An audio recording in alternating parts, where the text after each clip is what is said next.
All right, hello. This is episode 4 with Girls with Gas, and I have a special guest, Chris. Can you introduce yourself and give us your Yeah. job title, what you do, how old you are, and where you're from? All right. Okay. That's a anything else? Any other details? Anything you want to throw in there, you know? Okay. Okay, cool. You might have to prompt me on the things that I miss. So my name is Chris Harders, and yeah, this is the Girls with Gas podcast. Pretty excited to see what that entails. Yeah, I live in South Lake Tahoe, California. It's a small little lake town and lake ski town, and I am from the San Francisco Bay Area, and I'm a dating coach for men. And my approach is helping guys learn a healthy way of dating that I found to be even more effective than some of the more like manipulative, creepy, pickup artisty stuff out there that like I initially learned because I thought that's what I needed to know how to do in order to meet women, and eventually sort of evolved and grew out of as I learned better ways of relating. So that's like me in a nutshell, and I work with guys one on one, and we just take them from wherever they're at to having a really good dating life, and then most end up in a long-term relationship. Some of them have had kids at this point, and so cool stuff like that. And yeah, and then the way I got my start is I graduated from UC Berkeley in 2010.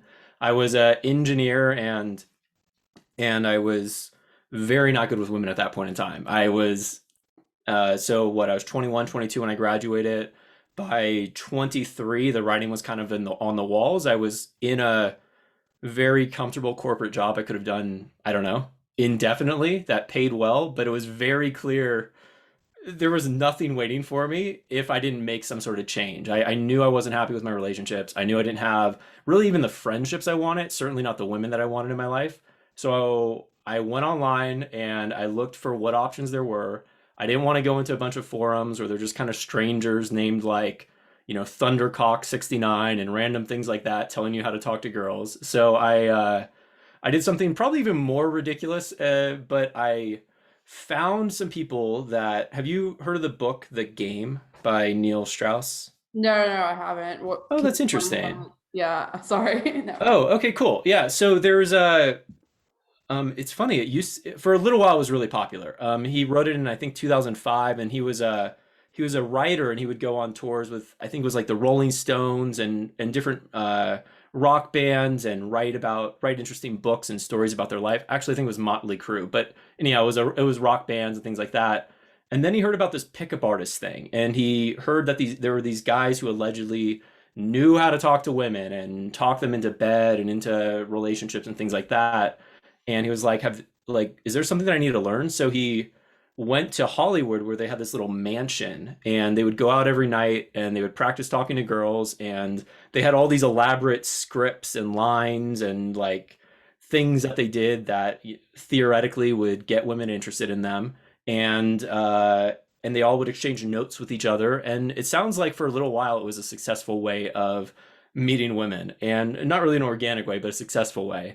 And so eventually that whole thing fell apart. Pretty much everything related to pickup artists eventually falls apart. So anytime that they get together and try to create a business, inevitably there's a lot of egos involved, and then it kind of goes its way. So that mansion thing went its way, but then there was an opportunity online for, how would you like to move to Vegas, live in a mansion with pickup artists? They're going to teach you everything they know about how to talk to girls. You're going to go out to clubs every night. You'll get to talk to as many girls as you possibly can.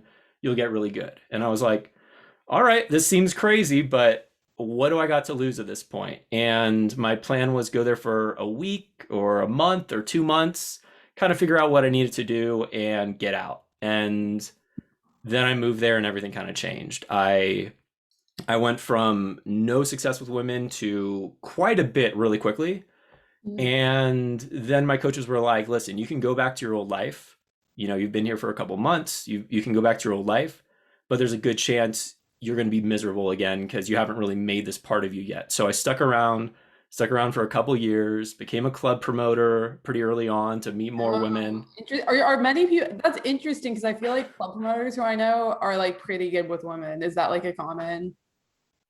I would say the club promoters I know in Vegas, it might have changed, but 80% of them are really shy and not very good with women. Oh, okay, okay. Yeah. And I mean, that being said, you talk to enough girls and you're a club promoter, like some girl's gonna think you were cute when you came up to them and is glad that you got them into the club and, may want to go on a date with you or kiss you at the end of the night or something like that. So, it happens.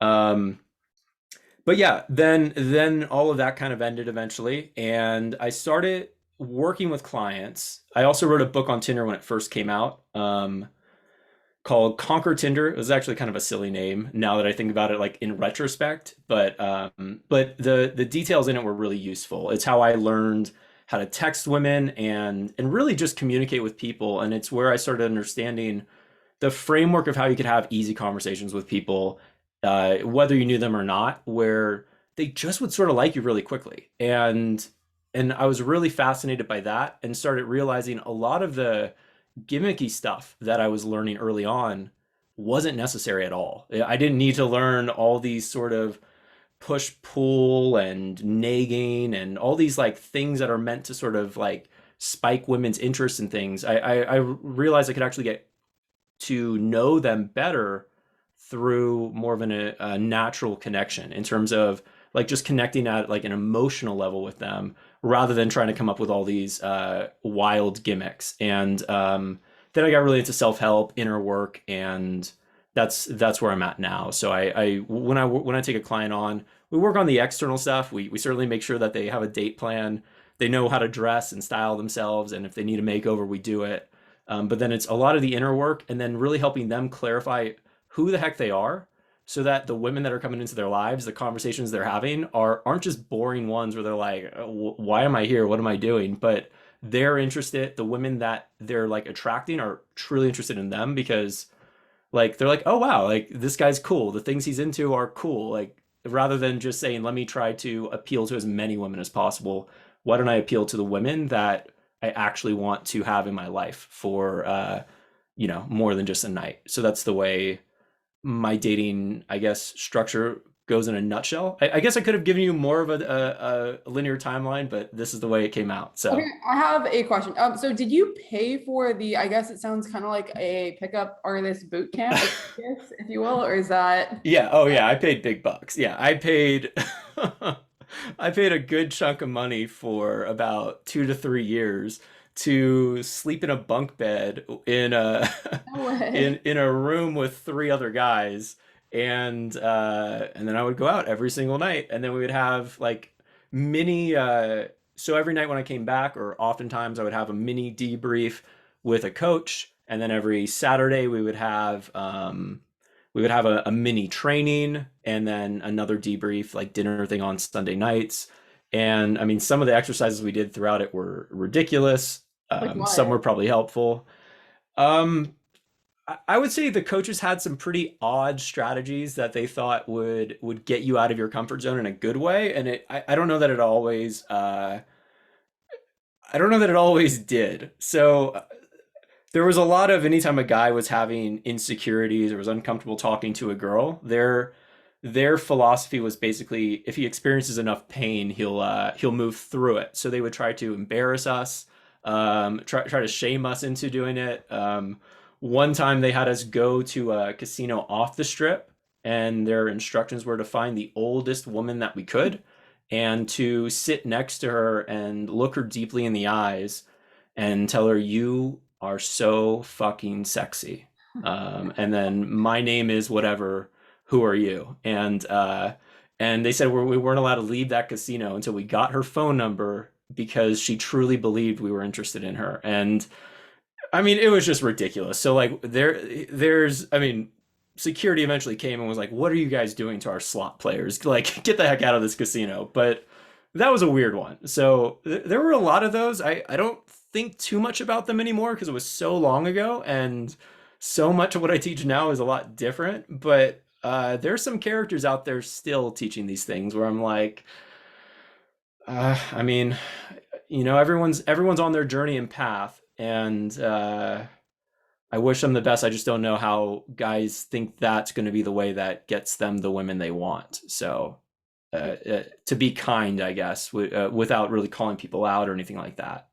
I guess what was your initial goal when you went to Vegas? Like, what's most people's goal? Are they trying to get good with women? Like the other people who are also there, yeah. What are people trying to accomplish by going to this Yeah, yeah, Vegas class? Because yeah, this is and so interesting. I've never heard of this. yeah, and it doesn't exist anymore. Well, there are versions of it that are still in Vegas, like different little companies that do things like this. Any guy that's going to pay the kind of money that I paid and these other people paid to live in a house long term, they've had like a serious lack of women generally in their life up to this point.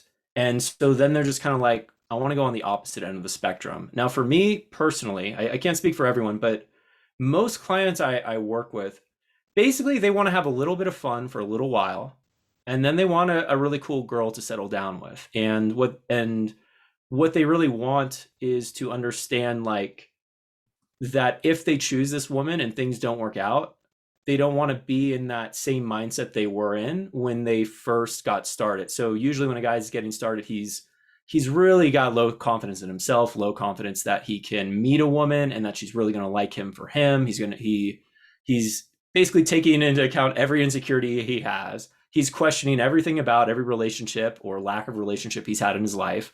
And then he's compiling all of that together and saying, I'm fucked. And is it okay if I swear? Yeah. Sorry. Okay, got it. I guess the girls with gas would are going to be okay with the swearing. So and I don't really swear too much, but so usually they do just want that kind of dating life. The guy that I went out with the most, he just wanted to sleep with a handful of girls and kind of do that bachelor phase and then get out of it. For me personally, when I went, I would have been happy if I just learned the skills to have a girlfriend at the end of it. And then it all just started, it all just kind of kept going. Cause basically I met one girl, lost my virginity to her. And then the second girl, I mean, kind of silly, but within, dating her for a couple, like it was a very whirlwind romance. I think we were only together for 10 days, but by the end, my heart was shattered in a million pieces because I didn't know how to make things work and all this stuff. And I don't know, call it puppy love. And even at 23, I was just very immature to it all.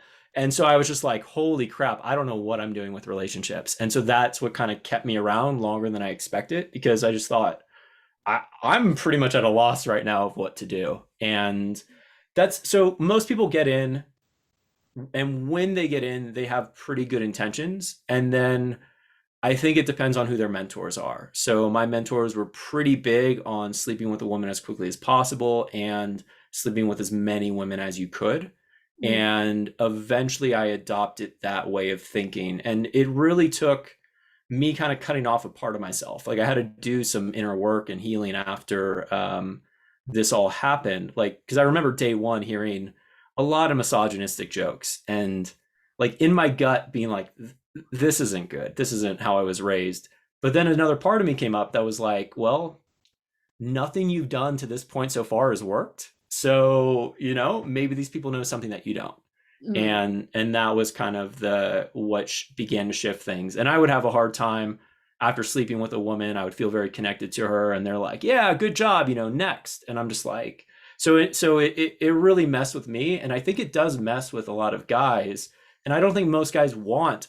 I think it's a sexy idea, this Wolf of Wall Street lifestyle of like having a lot of girls in your life. There's other bachelors out there doing that, but even actually the Wolf of Wall Street's kind of like he was on a podcast being like, yeah, that lifestyle wasn't really the most healthy lifestyle, and he's happy to be done with that way of dating now. So, but yeah, everyone I think wants that phase for a little bit. I think it's a sexy idea, but I think quickly they grow out of it if they get the opportunity to, and if they're not in a unhealthy environment that's promoting that behavior. Wait, so go circling on back to that. What were you guys doing during the day, I guess? Right? Because you were there for years. Also, how'd you hear about this? I heard about it through meetup.com. Oh, There okay. was a and meetup.com has since taken down all the sort of like seduction pickup artist groups, but this was in It was in 2011, 12 maybe, and so they it was still around. And the picture for this group was a picture of like a finger and a women's lips with lipstick on, just like a like can you keep a secret? And so it was like an interesting idea, and I had heard of this concept of pickup artist and all before, and I remember when I was younger being like, I'll bet I could get good at that, but that seems like a really weird way to go to meet women. And I mean, sure enough, a number of years later, I was like, well, I don't know what else is out there anymore. I'd read a bunch of the dating books at the time, but they're all pretty generic. They didn't have very like I was a very left-brained person at one point in time. I was very mechanical engineering, so I knew step-by-step things, but I didn't understand. It took me a long time to understand how to just emote and truly connect with somebody. I didn't really that piece hadn't been worked in a long time. So the pickup artist thing is appealing for that reason, and I think that's why some men get into it, is because there tends to be a lot of clarity of what to do, and that's what men think they need help with, and they do need help with it because they don't know what to do. So I think you asked what we do during the day. A couple Yeah, right. things. Yeah, what do you do? Well, so generally I mean, it wasn't uncommon to be going to bed when the sun came up. So we would go out from somewhere between 11 p.m. and midnight, and then we would be out until either the club closed, or if we were with some women, we would be up all night, or it would be based on where the night took us. So it could end with the sun coming up, and usually then we would sleep till somewhere between 11 and 1 in the next day. And I would have work. I was a nightclub promoter, so I would work from 1 to 5, 1 to 6, and then I would take a nap or something, and then get ready to go out that day. Either that, or people would play video games and things like that. A few guys had like real jobs, and then they would still go out and try to balance it all, which just seemed crazy to me. My job, I was fortunate. I don't know if a promoter could do the same, well, especially right now. I don't know if they could make the same kind of money I did, but I did really well for myself. I made as much doing that as I did in the consulting software job I was in. Really? So Wow. yeah, so it worked really well for me, and I mean, I did it kind of out of necessity. I was like, well, I don't know what else to do here. This job that I have isn't going to work, so I needed to figure something out, and it worked out really well. How are you? It's paid based off if someone buys a table, right? Or I think that's how promoters get paid, or no? It depends on where you're at. So in Las Vegas, there's a hierarchy. There's the promoters who are responsible for bringing people into the club, and then there's hosts who handle the tables. So the hosts are always wearing suits and have an earpiece in, and the promoters. Well, my group was just a ragtag group. It was like go out on the strip somewhere, find where the girls are, and tell them to come to the club. So I would get paid by the head. I would get paid $5 for every person that showed up, and that was it. So I would probably talk to somewhere between, on a slow day, I would talk to 20 to 40 groups of people. On a busy day, I talk to 200 plus groups of people. And so from all places in the world, which also helped me get very tuned in to how universal a lot of the communication skills that I was learning were. I also started learning the inside jokes to say to Australians versus people from, other places, but I also learned how universal a lot of things were. Interesting. Well, would you just Yeah. have all these people's numbers in your phone and you just be messaging like 200 groups of people to come to the club tonight? Yeah, there were probably better ways that I could have done it. Like now understanding a lot, I think marketing technology has come a long way, but I wasn't familiar with a lot of that back then. So I would just be on my phone sometimes for 30 to 45 minutes at a time, copying and pasting the exact same message over and over and over again into the phone. Yeah. Oh, dang. Yeah, Yeah. I didn't know there was a better way now to like mass send out messages. Yeah, well, there's like SMS messaging and things like that. So Oh, okay. it can make a promoter's life a little bit easier. So yeah, there's stuff. Okay. Did your friends and family like were they judgmental at all that you were doing this Uh, after you had like an engineering degree that you were? they didn't know the full reason that I was going to Vegas. My friend was a lot more my my my really good friend who I met in Vegas and lived with for a while, he was a lot more clear with his parents what he was doing. I was not with mine. So I told him that I was going to Vegas to be on a card counting team. And that made more sense. That was like more within their range than explaining I'm going to learn how to sleep with a bunch of girls. It just didn't, it just, we didn't really have those sorts of conversations. I grew up in a religious family. So it just wasn't something we had. Since then, they like we've had the conversations about that sort of stuff. And I mean, I still think to this day they're kind of like, that was a pretty weird thing to do, but they accept it. And then I know they weren't happy when I left my very comfortable job and became a club promoter, but it all worked. So, there wasn't much to say about it. Yeah. Wait, so what was the time frame? So you went to Vegas for a few years and then you decided to do, you said like kind of like this transitional like self-help period. Yeah, so the time frame And I was like in what prompted that? The so I was I guess.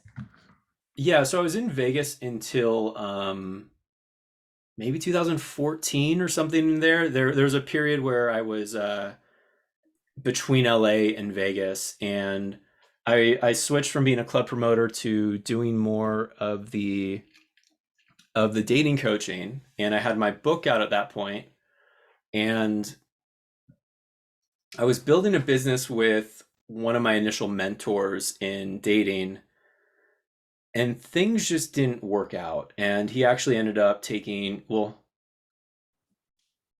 I guess it would depend on who you speak to, and maybe it was all just one big misunderstanding, but it appears that I got taken for quite a bit of money in very much the same way I saw him treat some of his girlfriends and a lot of people in his life. And that's when it really hit home. Not just the money, there was a lot of kind of unhealthy emotional stuff happening, but where I was just feeling beat down over and over, questioning my sense of self, and all these things that I realized were also some of the things that I was taught of how to pick up women quickly. And they're effective, but I also didn't like it's like I finally got a sense of my own medicine of what I had learned from these people.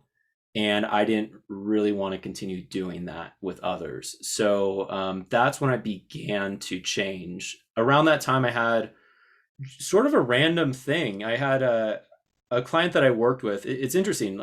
Every pretty much every client I've had, I'm sure there's one or two that haven't been happy, but pretty much every client I've had has been really happy, and then has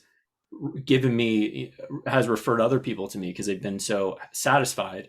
So I got a referral from a guy who had been with like 4 or 5 dating coaches over the course of 5 or 6 years, and so he wanted me to live in Austin with him and just help him finally get this figured out once and for all. And I was like, yeah, let's do it. So I moved to Austin. I started working with him. That's when I started really learning the inner work side, as well as healing my own sort of just getting torn apart at the seams from the way things ended with my former dating coach, potentially business partner. It's hard for me to tell to this day. Well, I have my own opinions of what happened, but because he and I don't really communicate in that way anymore, I'll just leave it at there were some misunderstandings where a lot of money went one way and not the other, and there were some pretty unhealthy emotional things that happened to me at that point, and I've made peace with it all. But I also don't really want to like stir up anything, right? So, but anyhow, so I was in Austin. I was learning all of that, learning new ways of communicating. I had a beautiful girlfriend who, on paper, was great. Uh, I mean, great woman, like kind of the perfect girl to have if you're going to be on a website saying, "Hey, I'm a dating coach," and at the same time, Can you describe what that is? What is that?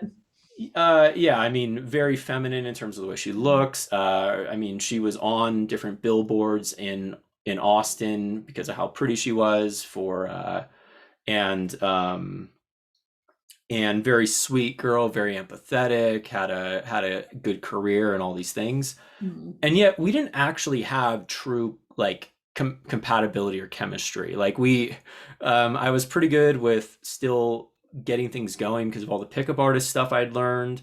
I'd gotten better with connecting with people, but still hadn't really understood the true way of being vulnerable and authentic with somebody so they really get a sense of who you are and you're not playing all these weird like mind games. And so it just felt like while we were dating, it felt like I was always on edge. And this is what my initial like dating coaches taught me. They said, as soon as you're with a girl until the day you die, you basically are going to have to continue gaming her. You're going to have to just always know what to say. You're always going to have to watch for when she's not interested. You're always going to have to be on guard because another guy is going to be able to swoop her up if you're not like on point. And I was just burnt out and exhausted by the end of that relationship. And I was like, this seems insane. This doesn't seem like the way I want any relationship to go. She's a great girl. We have some fun together, but this doesn't make sense to me. And then the big thing that kind of shifted most of it for me was around all this time within these couple years, my mother had cancer and it got progressively worse. And then around the time that I broke up with this girl, well, there was about 6 months left before my mother passed away. So I got to watch as my father and mother, they're doing everything they could to help her. And, he was taking her to all these different appointments and doing all this research after hours to just find options for her beyond what was available in the US system. And that was a pretty big wake up call for me because I was like, I didn't learn this in dating. No one taught me, hey, start thinking about 30 years from now, 40 years from now. What's that relationship going to be like with this girl? Rather than how much fun are we having in the first date, the first week, and so that's when I really started rethinking things. And then the next woman I dated was a relationship therapist. And by dating her, I really got a deep dive into a very different way of having a relationship. It was a very healthy relationship. We respected each other. We supported each other. I didn't have to pretend to be somebody. I could let down my guard with her and share things that I'd never shared with somebody before. And it was the most freeing and positive, powerful thing in my life or in my relationship life to that point. And we didn't have the same long-term goals, like in terms of where we wanted to live and things like that. And so it did end, but it gave me such a new insight in how relationships could be. And as I went out and tore down, not everything, but the majority of a lot of what I learned, all these masks I learned for how to be funny and charming and witty on command and all this, I realized people were actually more interested in me quicker than before. And I found that really interesting. Suddenly I was having people within a couple minutes, 5-10 minutes, telling me most of their life story. And not only that, but wanting to stay in touch with me and do things in the future with me. And I was just like, what is happening here? And so between all those times, I took breaks from dating as a coach. A couple times I would casually help a guy here and there if he asked, but I did take on real work because there was a lot within the dating industry that I had moral issues with. I didn't like a lot of what I saw being taught. It's really objectification on both sides. If you objectify a woman to have sex with her, you're objectifying yourself. You just don't really realize it, and or a lot of guys don't realize it right away. And I didn't want that to be what I taught, so I wanted to. And I also wasn't really sure if I wanted to be that outlier voice. And it was only in the last year or so with a couple other things coming together that I was like, you know what, this is important to me. This is what I want to do and how I want to really serve in a big way. And that's when I really took my business, my message, and the work I do with clients to another level. I enrolled in another coaching program. One thing that I really think is important, especially in the dating industry, where I've seen coaches just rip students apart, telling them that there's everything wrong with them, even though at the end of the day, the coach is just a shitty coach, or the coach doesn't know how to help a client with trauma because he's a coach that, just knows how to sleep with girls quickly. Like I'm just in a completely unregulated market with a bunch of coaches basically telling guys words like, just man the fuck up and go approach her, rather than giving true advice or working with a guy on inner stuff that he needs to sort of get through in a healthy way. I wanted to make sure that I was really equipped to help guys. So I did some training, got certified pretty recently in that, and yeah, I'm always going to continue learning. But that's where my journey's at these days. And the cool thing is, most of the guys I work with now, they don't want to manipulate anybody. They're like grateful to have a guy that's like, oh yeah, you don't need to be creepy, you don't need to be manipulative. Like, we might have to brush up a couple things for you, and we might have to give you a game plan, we might have to clarify some things, but this is going to be way easier for you, and it's sustainable.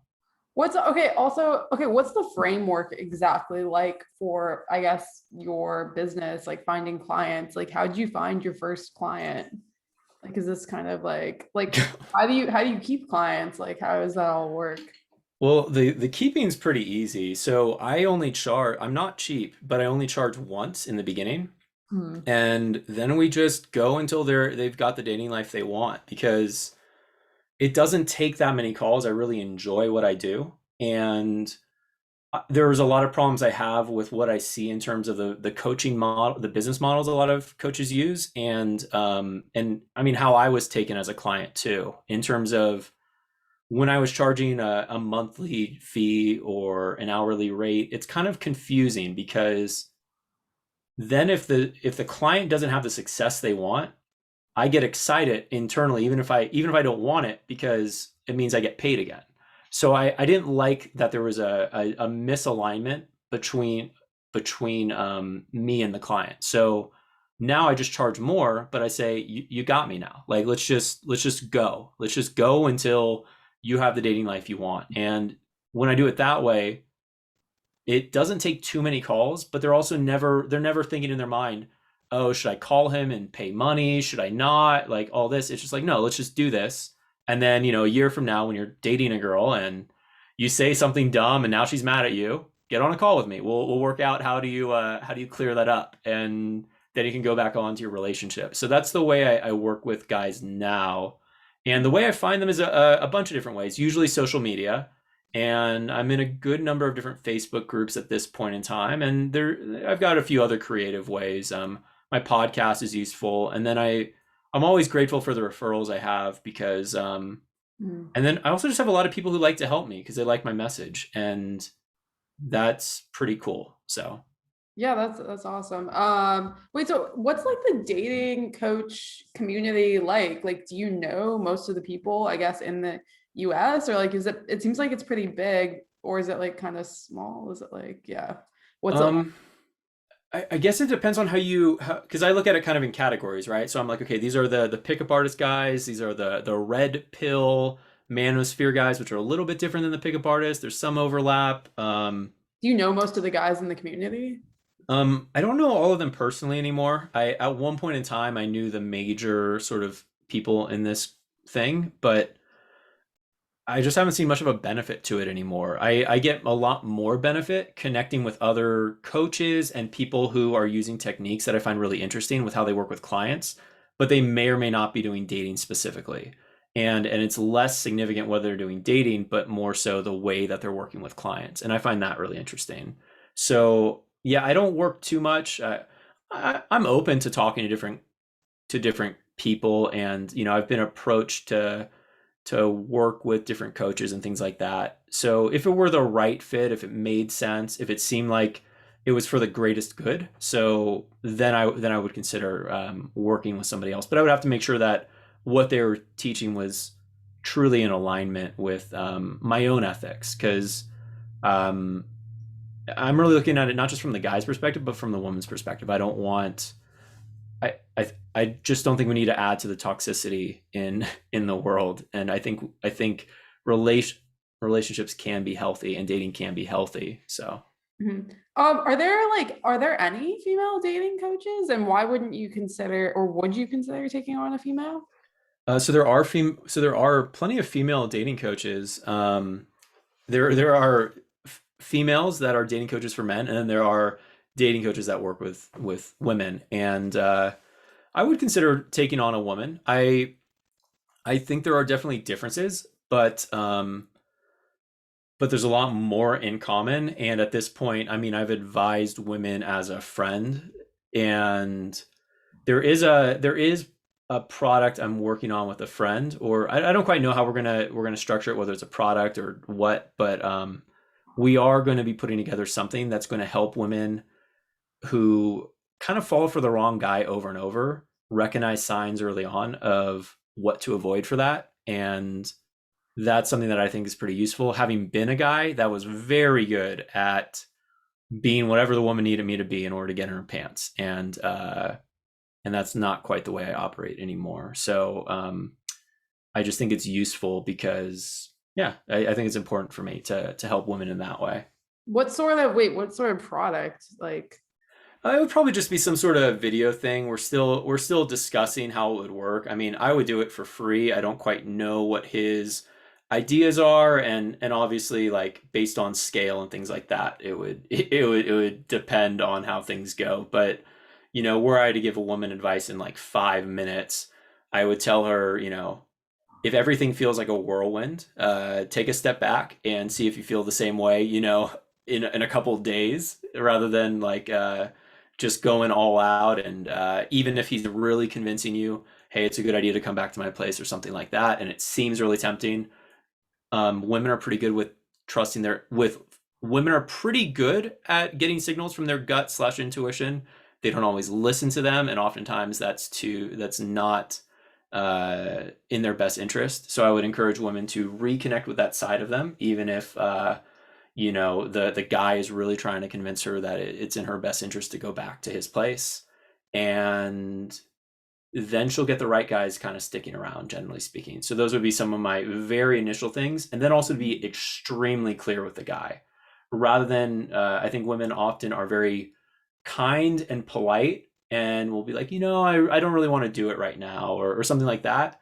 Well, the predatory guys that I know are going to hear that and say, okay, well, she didn't say no. She said, no, I don't really want to do it right now. So I'm going to keep going. mm, Whereas she just needs to be very clear and say, no, I do not want to do that right now. And if she really does think the guy has good intentions, she could say, because some guys get in their head about this, she could say, I don't want to do it right now. I like you. I think you're a really great guy. I would be open to doing this another time, but I want to feel more comfortable and get to know you better first. And I would say something like that to him in order for him not to think, oh, she's friend zoning me. Some guys try to sleep with a woman quick just because they're afraid she's going to put them in the friend zone, when really she just wants to know that she likes this guy a little bit more, because a woman's going to get attached. I mean, guys teach, hey, once you guys have sex, a bunch of oxytocin is going to get released in her brain. She's going to feel very bonded to you for a while. That's your in to make her your girlfriend. And so if women aren't really aware that that's actually being taught to guys, I think that's just a disservice to them. So interesting. Yeah, I was not aware that was being taught to guys. yeah, so That's good to know. So do you think were there dating coaches like during our parents' generation, like 40 years ago, or like were people just like better socially, and did they not need that? Like, has social media kind of like caused, I guess, this cultural shift? yeah, isn't that a good question? I don't really know. I know there are some like coaches who've been around for a while. Like how So, long is a while? well, David Wygant, he's one of the sort of older coaches. I would say at least 20 to 30 years. Some of the coaches have been around. So, I guess that isn't quite our parents' generation, right? That's a little bit sooner, or a Yeah, but little bit. that predates social media, most of Yeah, it. I don't think so. I don't think social media or the apps are doing anyone any good overall. I think there are successes people can have. I mean, heck, I wrote a book about it at one point in time. That being said, the book came out at a time when the apps were like a lot newer, so it was easier to get on dates. It was more like it was just kind of a more fun age. And now I think everyone turning to apps when they can just meet people in person and have legitimate organic connections, and just it takes a little bit of confidence on the front end, but the payoff is huge because a lot of people aren't doing that these days. And I think in our parents' times, because people were aware, oh, I don't have social media, they only kind of had one option. It was like either I go up to her or she goes up to me in some way, or I'm alone. And so I think, and then also I think there's also been shifts, right? Women are doing more things professionally than before, which I think is a great thing. I think it also does change timelines a little bit, right? So some women are saying, well, I'll wait a little bit longer before getting a serious relationship. I think a lot of things that we're being taught now are really promoting the casualness of relating and dating rather than why don't I actually meet somebody and see if I'm compatible, if we've got chemistry, if we've got something that can go, the distance. So those are things that are very different than I think what our parents' generation has dealt with, and I don't know that it's necessarily better. I think it's actually just a tool, and it's how you use the tool. And I don't know that everyone is necessarily using the tool in a way that is empowering them. Wait, so do you normally suggest that your clients do not use dating apps?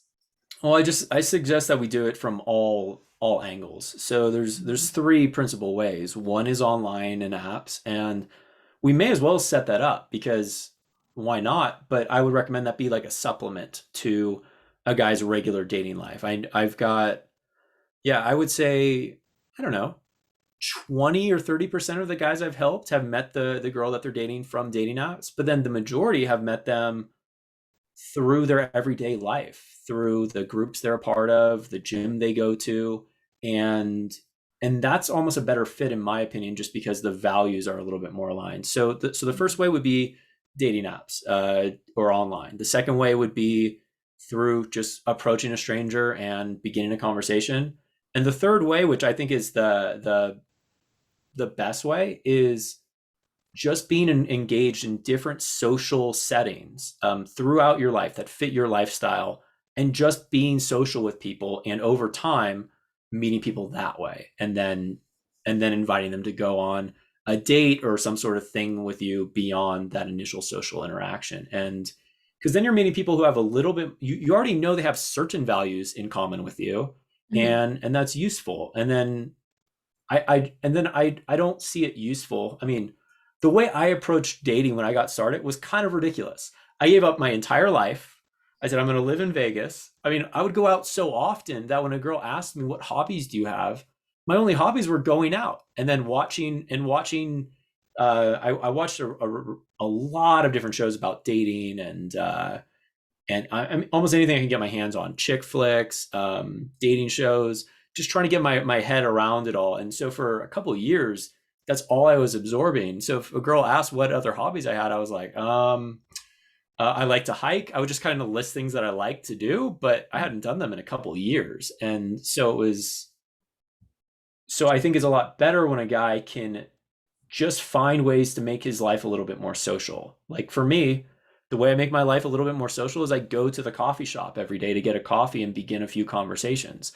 Could I make coffee at my place? Yes. But I'm willing to pay this social tax in order to improve my ability to talk to people or keep that warm and meet new people. So I'm willing to pay a couple dollars for a cup of coffee in order to keep that muscle warm and actually have a few new relationships out of it. Do you usually approach people who are sitting down at the coffee shop, or is it like people in line? I usually just make observations. So if it's somebody where there's something that stands out about them, that's how I get going. And Interesting. I don't I'm not super loud. Like I'm not going to yell across the I'm not going to yell across the coffee shop, but I will be loud enough where other people in the area are aware that I'm a social person. And the cool thing about that is I'm teaching myself and other people around me, oh, this guy's just a guy who's social. A lot of guys get in their head and they're like, this is going to be so weird. This is so different. Well, yeah, because a lot of people don't do that, but doesn't mean you don't have to be the exception to the rule. And once you are, then your life's just a little bit more fun. So I just did an experiment the last week. I've met like 26 new people, and it's just like I just after I meet them, I write their name down in a notepad. I write down a detail or two about how I met them, and that just kind of helps me remember if I see them again. Maybe I'll remember their name, maybe I won't. But then I can check it too, and like then there's a little bit more rapport each time we see each other and all that good stuff. So like yeah, that's the way I look at it. And I think some people think, well, if it's not a hot chick that is smoking hot that I'm into, then I shouldn't I shouldn't go after her and talk to her. Well, I mean, you may as well just be social. It's only going to help you from my perspective. And then to politely and kindly leave the interaction if you're not interested in them, or you're about to go about your day, but there's nothing wrong with beginning a conversation with somebody. Mm. Do you ever suggest that people meet people through work because that's where we spend most of our time, social in person, or is that something that you kind of stray away from? Not recommend it, but like, yeah, is that a no? Yeah, I mean, I wouldn't recommend it. I haven't, done since,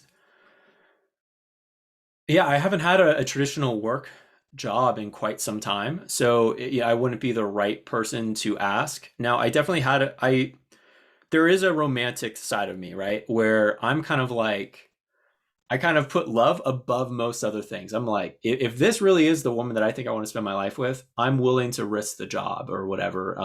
Although I probably wouldn't do that. I'd probably do it in a calibrated way. That being said, most guys that I am aware of that are interested in a woman because of like for work, it's because they don't have a lot of other options. So Mm. they see this girl, they started glorifying her, and they're choosing to ignore signals that maybe she's not interested, and then also ignore their other options. So I think I could make a work situation work now. I would pay attention to a lot of subtle cues. I'd be very playful with her a lot, and then if things were going well at the company party, the company Christmas party or something like that, we would be a little bit more flirtatious and see where things went. But I wouldn't. I would do a lot of check-ins.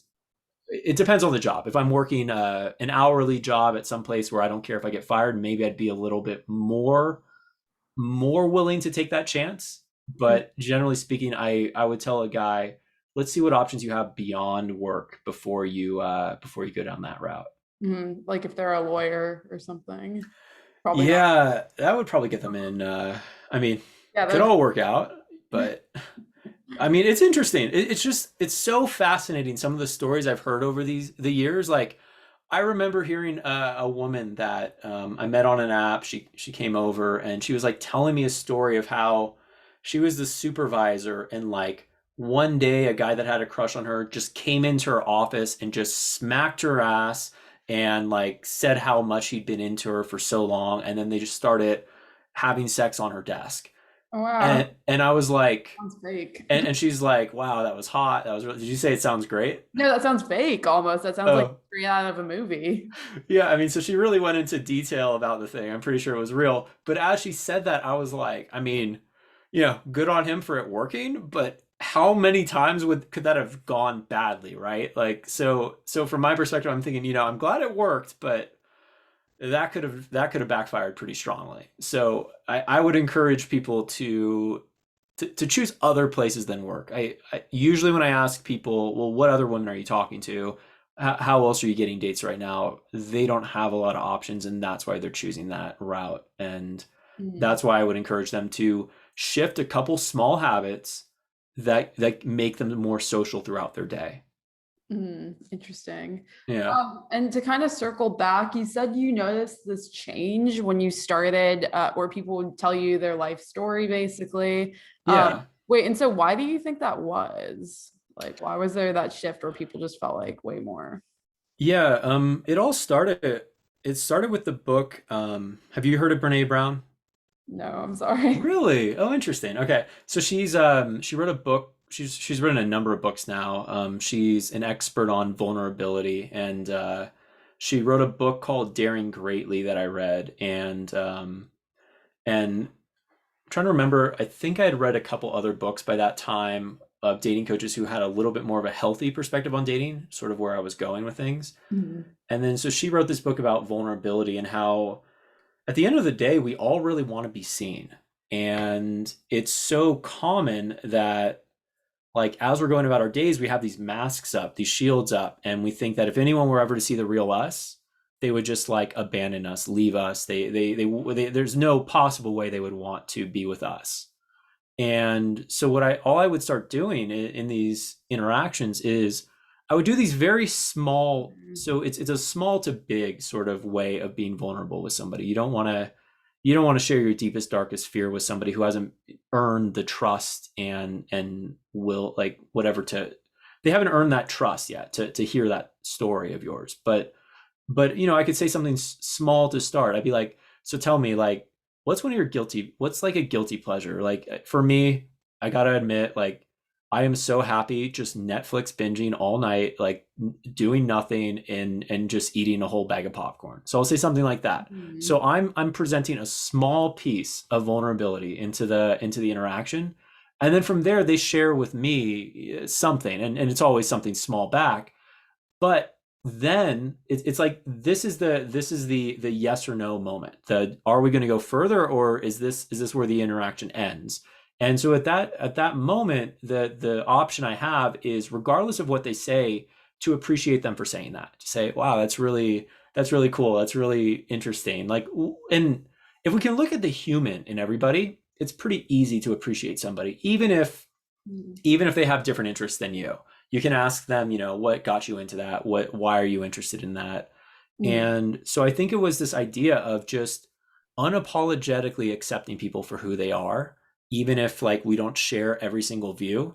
And that's what I've found. I will say too, from a lot of interactions with people, one other thing that really helped me, and I learned this, I learned the process in NLP, though I had started doing some of this before learning neurolinguistic programming. It's a form of self-help that got created at UC Santa Cruz by some guys who were curious about what made somebody. It was used for especially for therapy and things like that. What helps somebody recover from trauma or depression wildly fast, and so they would study people, and they realized there were certain things they were doing in order to improve their symptoms, and they realized this was something like anyone could learn. You can model this process and then share it with others, and talented therapists or practitioners could help clients with it.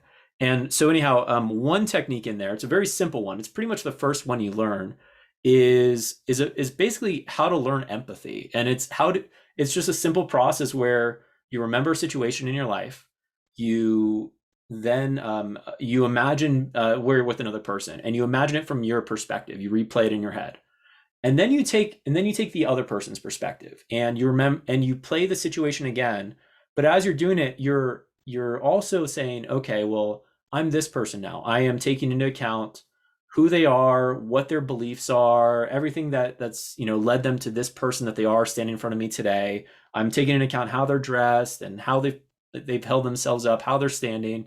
And you do the best you can to guess at this. Like we're probably not going to be perfectly accurate at guessing somebody else in every way. But then you replay the situation again from their perspective, and usually you get new insights. And then you take one more perspective where you step back and you imagine if as if you're just some sort of person watching the whole thing unfold, like watching a movie.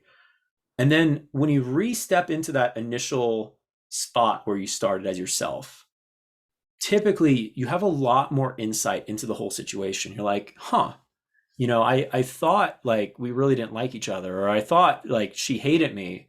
Now I understand she was just cold. Like I thought like, or now I understand more likely she was just cold, right?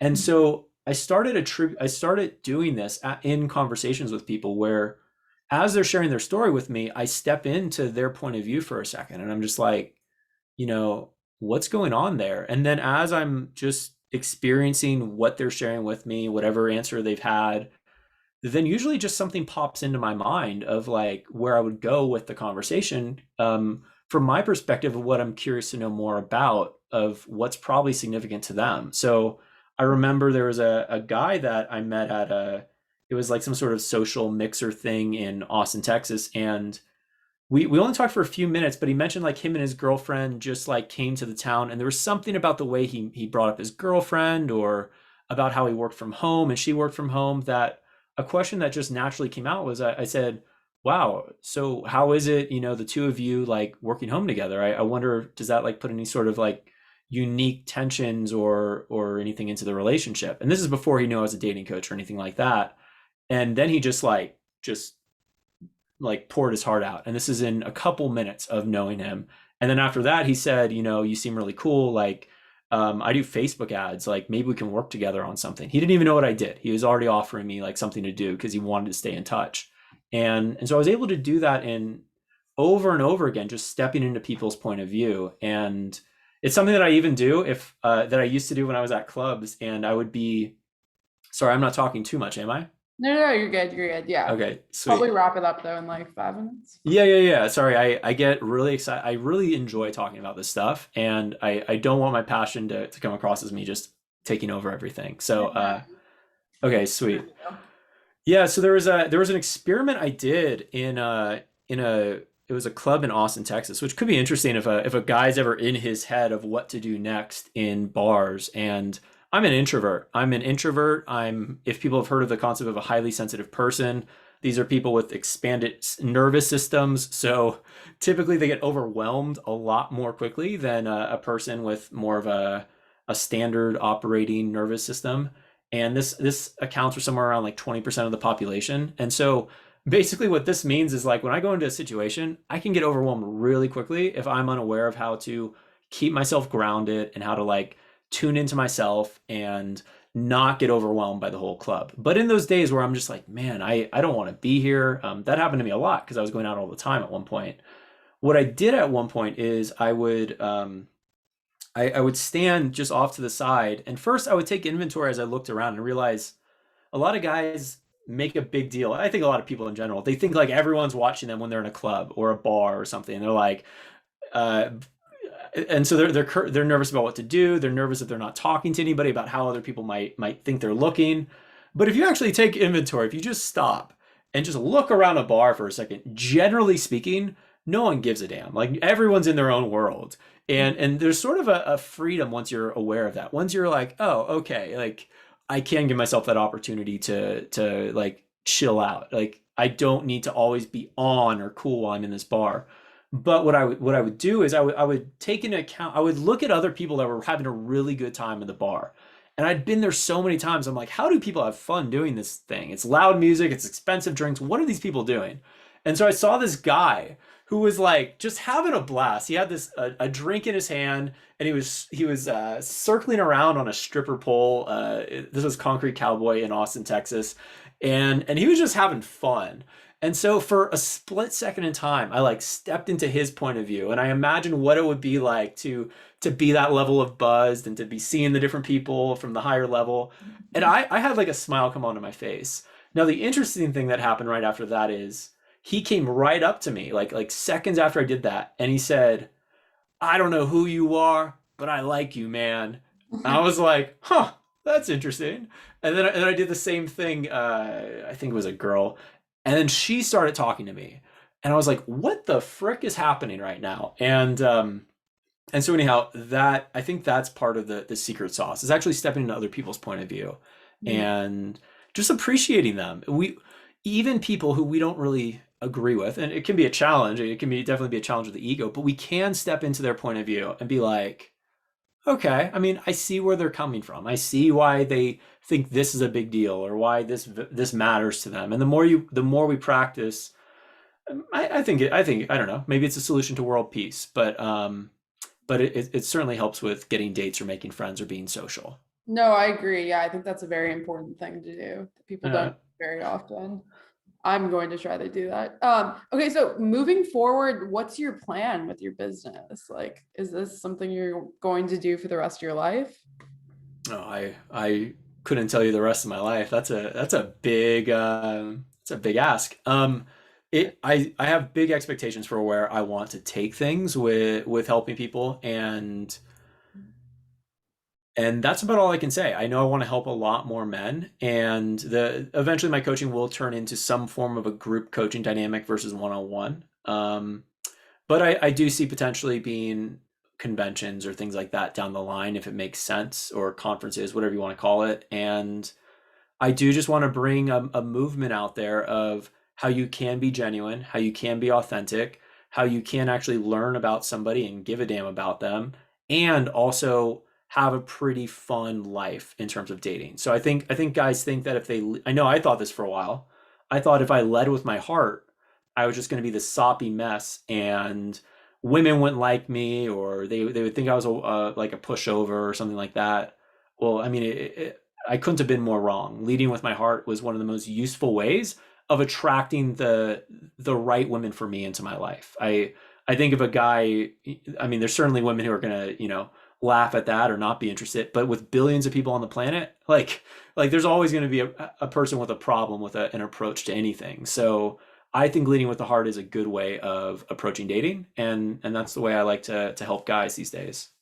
All right. Well, thank you very much. And do you want people to follow you anywhere? Do you have any? No, never. No. Yeah, absolutely. So if they want to know more about me, they can go, well, I mean, if they want to, I guess, get help or are just curious to have a conversation, they could go to chrishartersdatingcoach.com/chat, and we'll just get on a call and we'll talk and see what's going on with you. And, I'll throw hopefully a few quick wins your way and get you going where you want to go. So that's where they can go. If they want to have just a little bit of fun, they can go to chrishartersdatingcoach.com/YouTube, where I've got like more and more content coming out, whether it's podcasts and interviews, kind of like what we're doing, or or different training videos. There's one up there right now where I uncover and reveal my own Bumble dating profile and explain why I have it written the way I do. So some guys might find that interesting. All right. Well, thank you very much.